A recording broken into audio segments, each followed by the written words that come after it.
Hey, welcome back everybody, and we jump into another module again. This one is not going to be particularly long, but I felt it necessary to give some outline about administrative tasks that you are going to have to be familiar with when you are into the mode of being a business owner that you may or may not have considered. Now, there are excuse me, the obvious administrative tasks that go along with your job. You will likely just be continuing in the same manner that you do as an employee with some of that administration, like photocopying and those kind of basic ones. But there's now other layers of administration that you need to be aware of as a business owner, and probably the most important of that is to be aware of what's going on in your bank accounts. So, yes, you will need to set up a bank account that is particular and separable from your personal finances and is purely related to your business.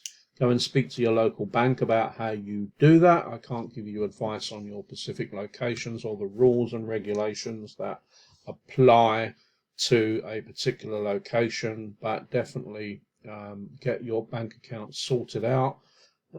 You can largely only do that once you've established your business that we spoke about in the previous module about starting your own consultancy and the legal frameworks. You generally can only open a bank account once you've got all of those in place, because your bank account name will be tied to the legal entity of your business.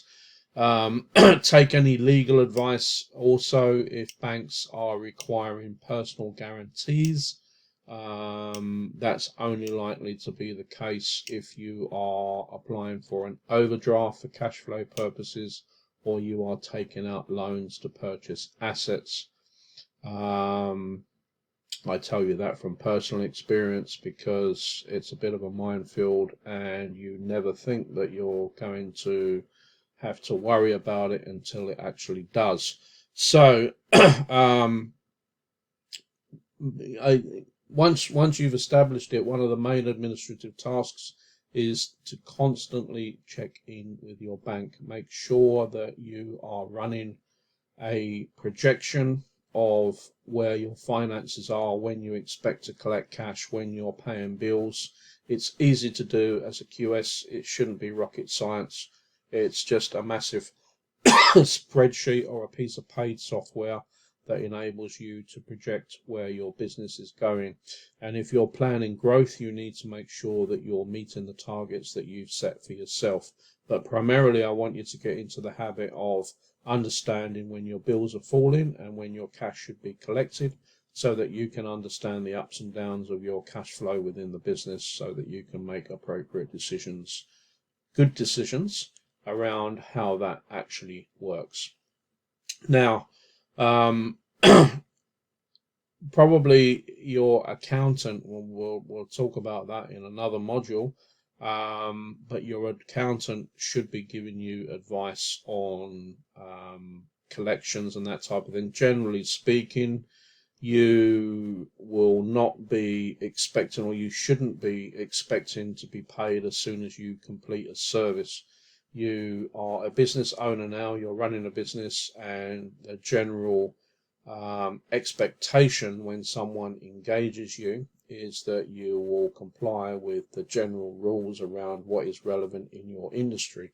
So the general rules in New Zealand is that you bill at the end of the month and then you get paid 20 days thereafter. Having said that, there's nothing to stop you in saying, well, here's my price based on the normal parameters of how the industry operates in whatever location you're in. So in my case, that may be I can't invoice, or I'm not expected to invoice until the end of the month and then wait 20 days for payment. I could offer a cash discount and say, okay, but if you pay me within 14 days, you can take X% off that amount. So you're given incentives. So that's one way of looking at it. Now, other administrative tasks that you need to consider are whether you're going to engage help for outreach, whether you're going to consider getting help for documenting all of those people that are in your target audience that you want to reach out to.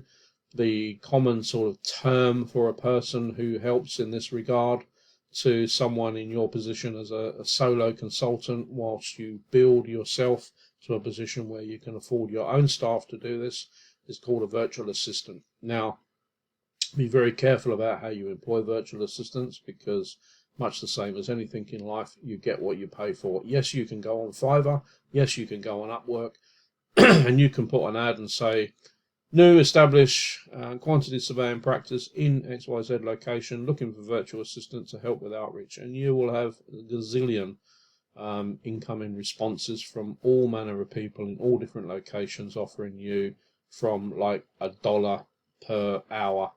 And you might get excited by that and say, wow, this is cheap, let's employ 10 of them and I can reach so many people. But what you'll soon realize is that you're paying $1 for a very good reason, is that those people haven't got a bloody clue what they are doing.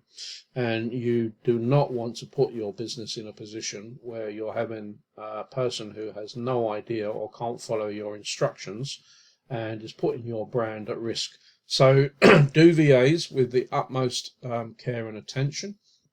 Don't focus on cheapness, focus on someone who has the ability to do the job and to receive the instructions and be confident that they are capable of carrying out those instructions themselves. So I will cite one example, not from a VA, but during COVID, there was a bit of a downturn in work. And one of my employees at the time, I chose, regrettably now in hindsight, but I chose to keep that person on while we were having projects that were awaiting to commence. And this was a period of a few months. And during that time, I understood the conversation was that that person was going to engage in a lot of outreach and drum up new business. I was very specific about the tasks that I wanted to do, and bearing in mind that this was a professional person and not even in the realms of a VA, that person failed miserably. It turns out that that person did absolutely nothing, or when they did something, it was an absolute and utter waste of bloody time. And the net result is that they got paid for being a bit of a wombat. So be very, very, very careful who you reach out to and who you get to do those outreaches. Yes, it significantly frees up your time to concentrate on other areas of the business, but another caution really is that when you're starting out, you want full control. You want full control because you need to understand the process that you're inventing for yourself. It's kind of difficult to explain to someone what you want when you're evolving into what you need at the same time. You know, there's no clear path. You're experimenting. You're getting to the bottom of what works for you. So my advice would be to suck it up and just do it yourself.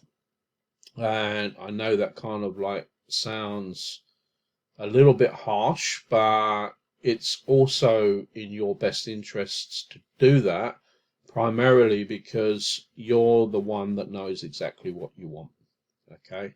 And you're the one that can make the mistake and learn from it.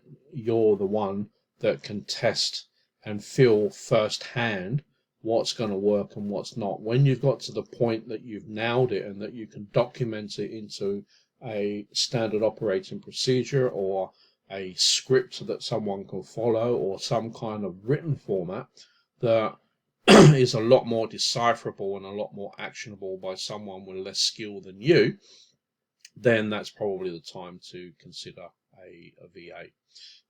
Not really before then, although the choice is yours. I totally get that some people want to do it off the bat, day one.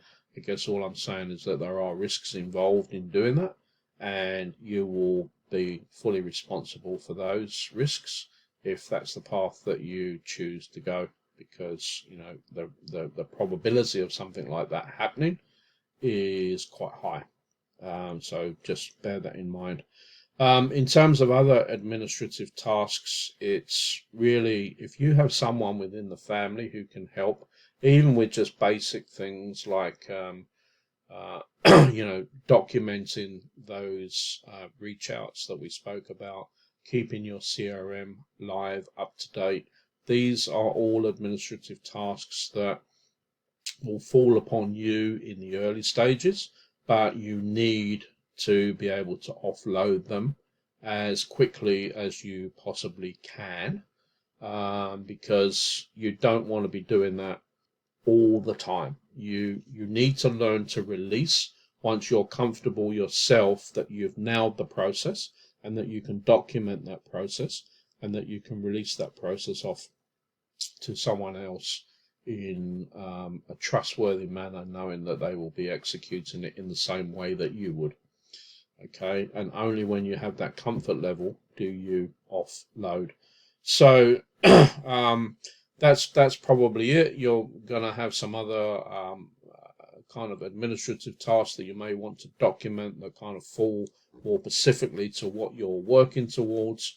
But this was really more about how you handle them, some of the pitfalls, and when you should release those administrative tasks, bearing in mind like the one example that I've given where it didn't work particularly well for me, so that you can avoid similar situations. And the big learning lesson that I got from it is exactly the advice that I've given you right here.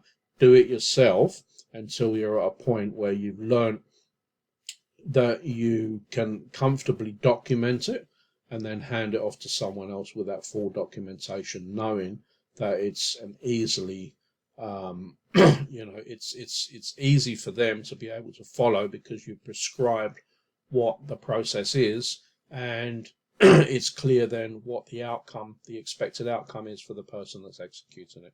And if you're going to use an external VA, make sure that you are 100% comfortable that they can perform the task to the expectation that you expect. Do not go for the cheapest price, because that is not the way that you really handle offloading or subcontracting that work. It could end up giving you more of a headache than you actually realize. So with all that said, I will wrap this one up now for administrative tasks, and we will see you in the next one where we speak about some of the professionals that you will need to have ready and willing to be of service to you. Some that are essential from day one, and some that you will just have to have a conversation about. Look, we may need your service in the future. What are your terms? What are your prices, and have them ready to go. Okay, so we'll see you in the next one.